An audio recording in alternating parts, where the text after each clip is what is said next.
Hey guys, this is Brother Ray Jones with the First Church of God in Princeton, West Virginia. I want to welcome you to our midweek Bible study. Thank you for taking time out of your busy schedule to be a part of this time of online learning and growing together. I am thrilled that you're letting me be a part of your spiritual development, and I'm grateful that you're being a part of mine as well. We're going to continue our study in the life of Jesus tonight. We're going to pick up where we left off last week. We began studying how Jesus was a miracle worker.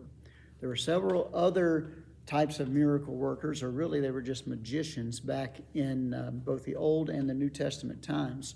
But Jesus was a miracle worker, or known as a miracle worker, because he worked miracles, true miracles, these undeniable acts of God where God intervened and did just what nobody else could do. There could be no other explanation for it.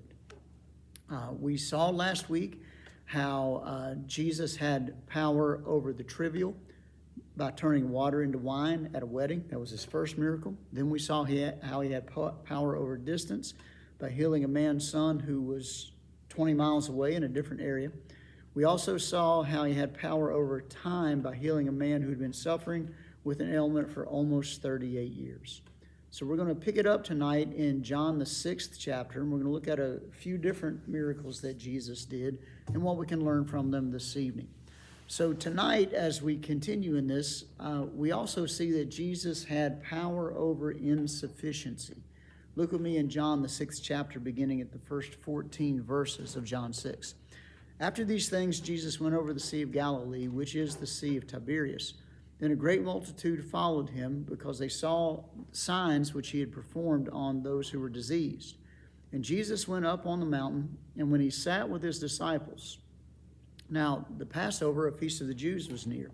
Then Jesus lifted up his eyes, and seeing a great multitude coming toward him, he said to Philip, "Where shall we buy bread that these may eat?"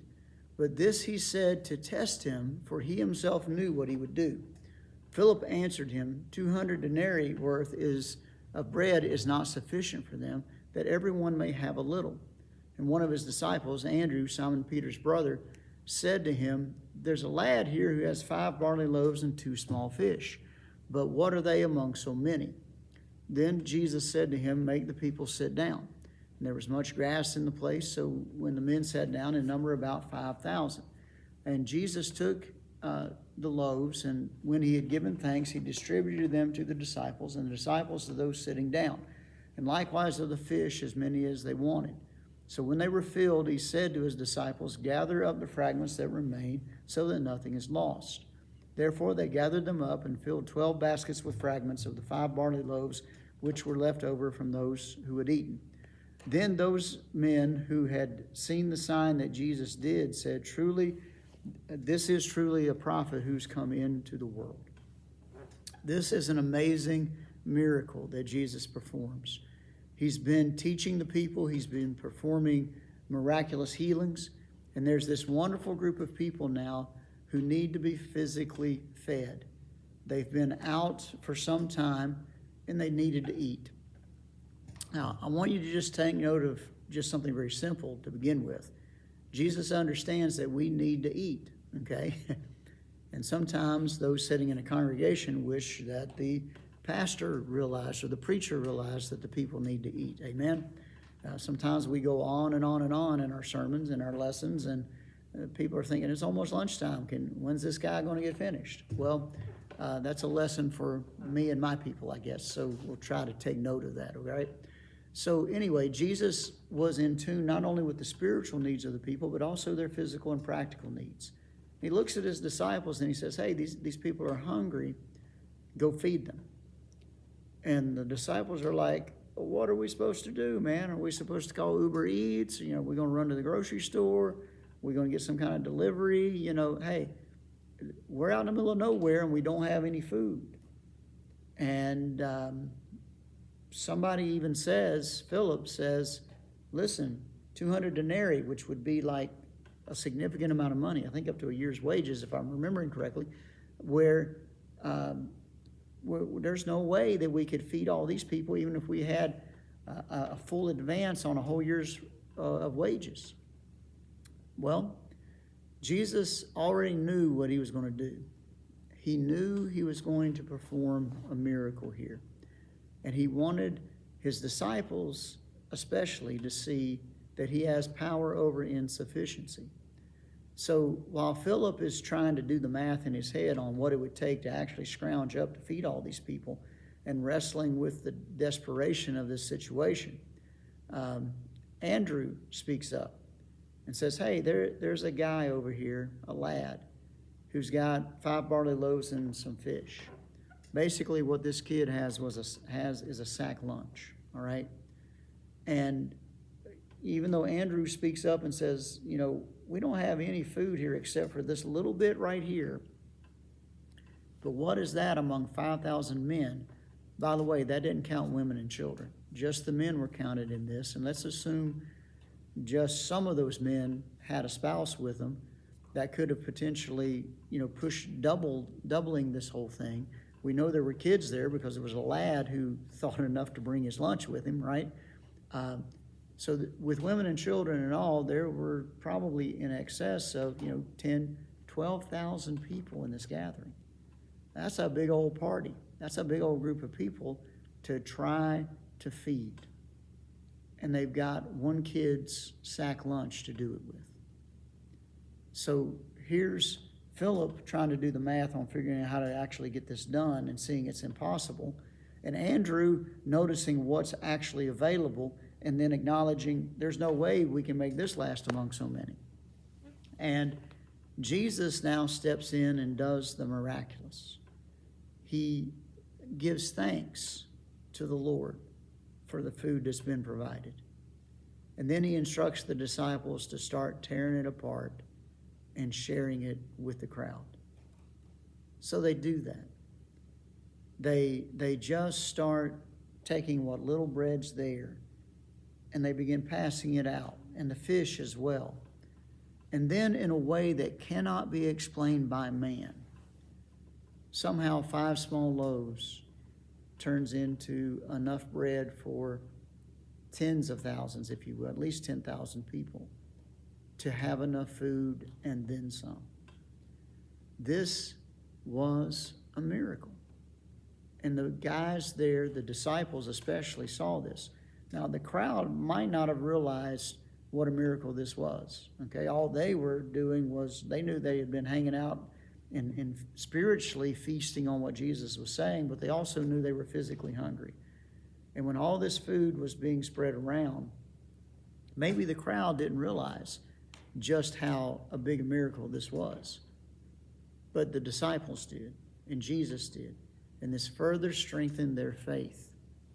Now, here's something I would like for you to consider as we look at this miracle tonight. This was an impossible situation. There's no doubt it was a miracle. But remember, in the midst of performing this miracle, they started with what they had. What they had was a young boy's school lunch, or pack lunch, sack lunch. 5 loaves and a few fish, a couple of fish. That kid willingly gave what he had to the Lord. And I'm here to tell you, my friends, when we take whatever we have and we let the Lord have it, he can make it so much more than we're ever going to be able to make it. This kid had 5 loaves and some fish, enough for himself and maybe one other to eat if he shared. But he willingly gave it to Jesus, and the Lord took it and multiplied it to the degree that 5,000 men, not counting women and children, were able to eat it all. When we give what we have to the Lord multiplies it. Think with me, we've considered the story of Moses back in the Old Testament in previous studies that we've done. Let me recall to our attention something that happened in Moses' case. You remember Moses had fled for his life. He's out in the wilderness. He's keeping his father-in-law's sheep, which was miraculous enough as far as I'm concerned. And he's there, and the Lord shows up in the form of a burning bush that does not get consumed. And he tells Moses, take off your shoes. You're standing on holy ground. And God and Moses are having this conversation. And God's telling Moses, dude, I want you to be the deliverer of my people. You've known that from the beginning, from the time you came into this world. I've been speaking to you about this, and you've spent 40 years out here hiding because you took matters into your own hands and you messed the whole thing up. Well, my call on you is not over. You're still supposed to be the deliverer of my people, and I need you to go to Pharaoh and tell him, let my people go. Well, Moses argues with the Lord, and understandably so. He's not wanting to go back. There's a bounty on his head. He's comfortable where he's at. He's settled in to just having his wife and his family and doing his day job and that kind of deal. But he was called to step out on faith and do something great for the Lord. He says, I'm not an eloquent speaker. And the Lord says, okay, well, I'll let Aaron go with you. He can speak on your behalf. And he says, I'm just not good enough to do this. Who am I going to tell him to send me to do this? And he says, you're going to tell him I sent you to do this. Well, while they're going back and forth and Moses is just really not wanting to do what the Lord's telling him to do, he asks Moses, what are you holding in your hand? Well, Moses is holding a staff. Shepherds have a staff. It's a tool of the trade. It's something they use to protect the sheep. It's something they use to correct the sheep. It's something they use to protect themselves.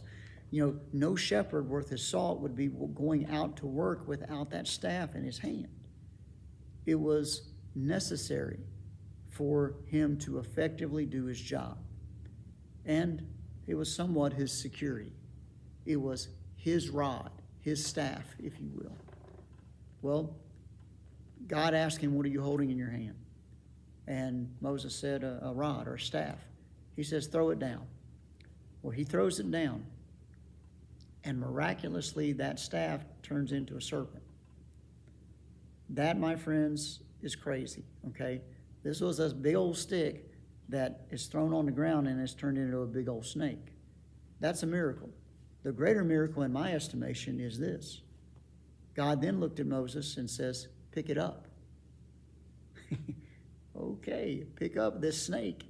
That was a stick, now it's a snake, and I'm supposed to pick it up? And Moses obeyed.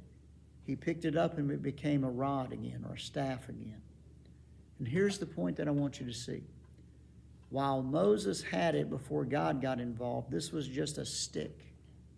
It was the rod of Moses. But when he threw it down in obedience to the Lord and eventually picked it back up in obedience to the Lord, it no longer became the rod of Moses. It then became the rod of God. And that was the rod that was used to later on go and do different miracles. When the plagues came on Egypt, they held up the rod of God. It was just an ordinary stick, but God was now using it and blessing it in a miraculous way. And when the Red Sea was parting, they held up the rod. When all these other things were happening, this staff was held up. And it was through that thing that then became not just Moses's, but the Lord's, that God did so much more with it than if Moses would have just held on to it and kept it for himself. My friends, I want you to understand tonight, when we take whatever we have, however meager it may be, however precious it may be to us, it's ours. We like it maybe. It's important to us. But when the Lord asks for it and we relinquish it into his hands and we trust him with it, it becomes so much more than if it's just being managed and stewarded in our own power. The rod of Moses became the rod of God, and it became the symbol of miracles that were done. And this 5 loaves and a couple of fish that once belonged to this little boy was relinquished and put into the hands of our Lord, and it became enough food to feed 5,000 men, not counting women and children. And then all of these baskets of fragments were picked up. And I kind of wonder, maybe they gave that dude back, that little boy back, at least his 5 loaves and his fish, maybe, right? Because so much more was collected. None of it was wasted. Oh, listen to me. Whenever we give the Lord whatever we have, he always turns it into something better, even something more. Jesus used what little was available, but willingly given to do this miracle. I guess the question you and I need to consider tonight is there anything that we have that the Lord's asking us to turn over to him that he wants to multiply? Oh, my friends, whatever that may be, I pray that we willingly give it to him. It could be our time. It could be our resources that he wants us to contribute for his cause. It could be our talent. It could be a multitude of things. Whatever the Lord's asking you to relinquish into His care, would you do it? I promise you, God will make it better. You can trust Him. Well, we see another miracle that Jesus performs as we look on in John the 6th chapter, verses 15 through 21. We saw that he has power over insufficiency. Next, we're going to see He has power over nature. John 6, beginning of verse 15. Therefore, when Jesus perceived that they were about to come and take Him by force and to make Him king, He departed again to the mountain by Himself alone. Now, when evening came, His disciples went down to the sea and got into the boat and went over the sea toward Capernaum. And it was already dark, and Jesus had not come to them. Then the sea arose because a great wind was blowing. So when they had rowed about 3 or 4 miles, they saw Jesus walking on the sea and drawing near the boat, and they were afraid. But He said to them, "It is I, don't be afraid." Then they willingly received Him into the boat, and immediately the boat was at the land where they were going.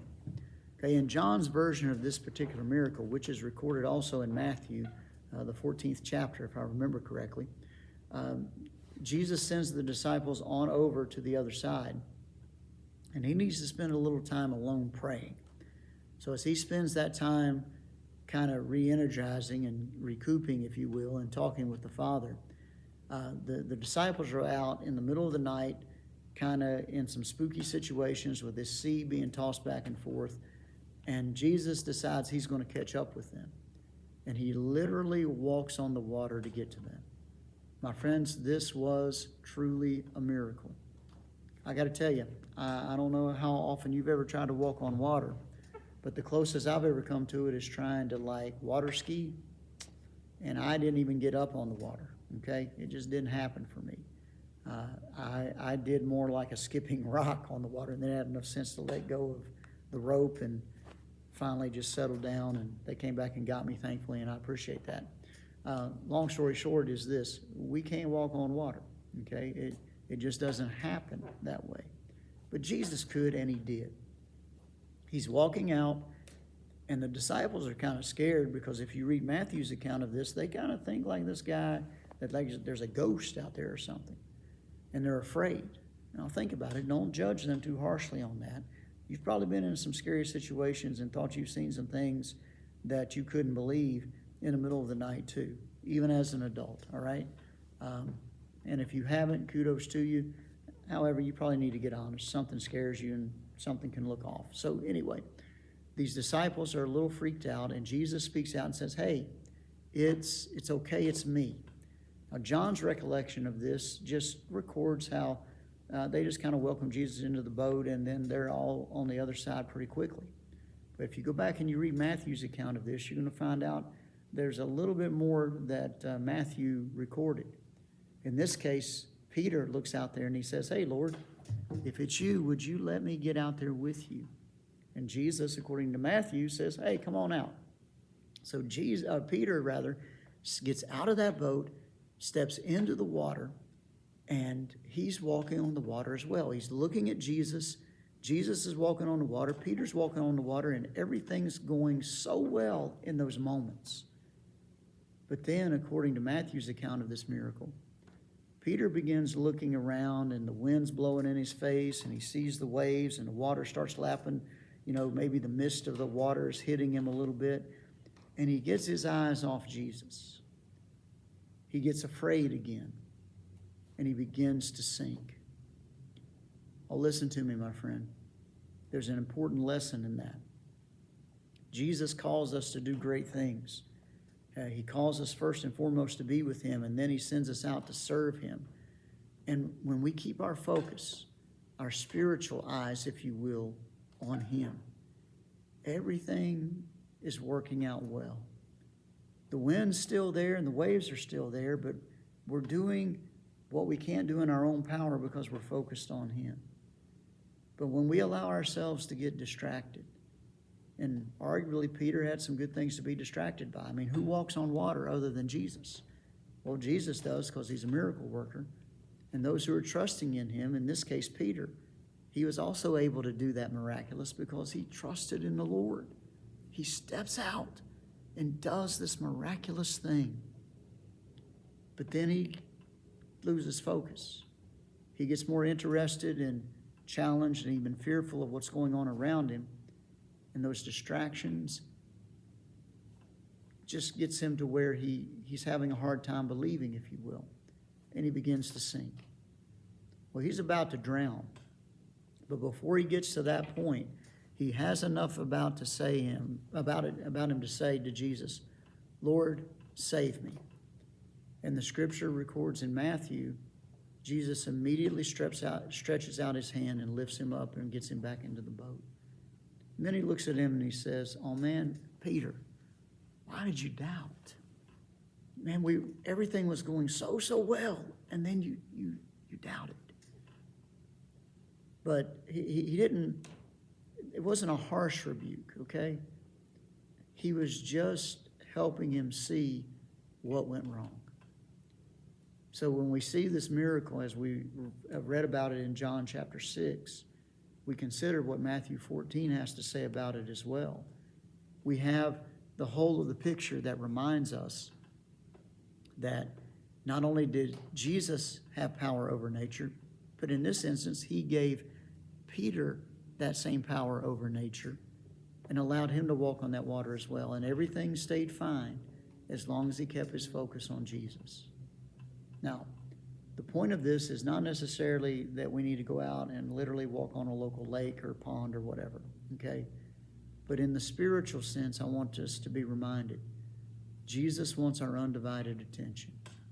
And when we give him our first place in our hearts, our undivided attention, first place in our lives, and our life's focus is on him, we can do so much more and so much better than if we just try to do it our own way.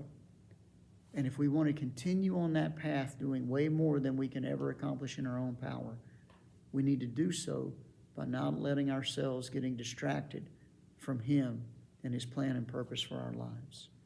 Whenever we lose focus, that's when the waves are going to overtake us. I don't know what winds and what waves may be washing up around you right now, but I want you to know you can turn your eyes on Jesus and look full in his wonderful face. And the things of earth will grow strangely dim in the light of his glory and grace. That is the first part of that classic song, Turn Your Eyes Upon Jesus. Wherever you're at tonight, I hope and I pray you will do that. Jesus does the miraculous for those who will keep their focus on him. Well, there are more miracles that Jesus did. We're going to stop there for tonight and pick up with two more in our next lesson. So thank you for your time and attention. God bless you, and have a great evening.